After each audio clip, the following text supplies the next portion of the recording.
Absolument. Merci, Monsieur le Président. Donc les CRST, ce sont 400 millions d'euros de contractualisation. Un montant qui a été préservé, nous a rappelé le vice-président, une bonne nouvelle pour les territoires dans la période, et un montant qui se traduira principalement en commande publique. Donc je voudrais profiter de cette intervention pour rappeler que la commande publique est un levier important pour la transformation de notre économie. C'est un levier important pour agir en faveur de la justice sociale et de la transition écologique. Et je crois qu'on a tout intérêt à saisir l'opportunité de ces CRST pour activer ce levier. Concrètement, on parle de responsabilité sociale et environnementale, on parle de privilégier des achats de matériaux biosourcés, de soutenir des entreprises qui respectent des normes sociales fortes, de favoriser la construction de bâtiments éco-conçus, et in fine, on parle de cohérence de l'action publique et on parle de vision stratégique, n'en déplaise à Monsieur de La Tocquenée. Alors moi, je voudrais souligner nos efforts en la matière et à travers ces CRST, me féliciter que 3 conditionnalités transversales aient directement été intégrées dans les nouveaux cadres d'intervention.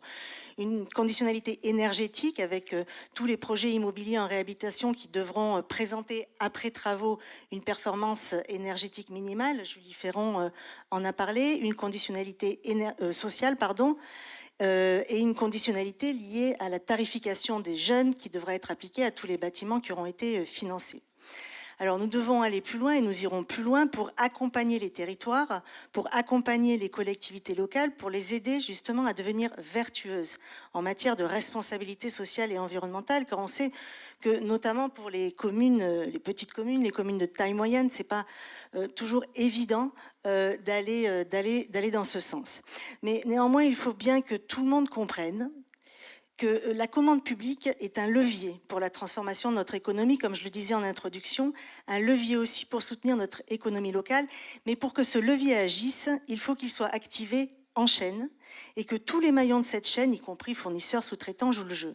Et c'est pour cette raison que nous allons développer ce point dans le livret qui va accompagner l'élaboration des contrats. Le vice-président a parlé de la procédure d'accompagnement de l'élaboration des contrats. Et cela permettra aux élus qui sont désireux de mettre en place cette responsabilité sociale et environnementale, cela permettra aussi aux services de disposer d'un outil qui sera un outil de sensibilisation et aussi un outil d'accompagnement dans la mise en œuvre. Alors, je voudrais aussi citer un autre exemple qui montre notre détermination sur le sujet. C'est notre politique en matière d'achat. Un sujet que ma collègue Sylviane Bohens connaît bien. Et d'ailleurs, je voudrais saluer son travail de conviction en la matière.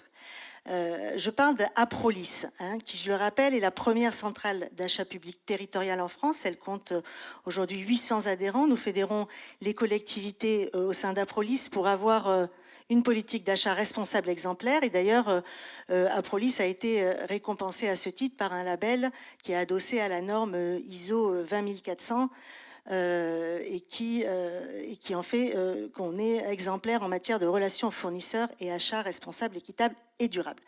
Je crois qu'il y a une même dynamique doit pouvoir s'inscrire au niveau des CRST.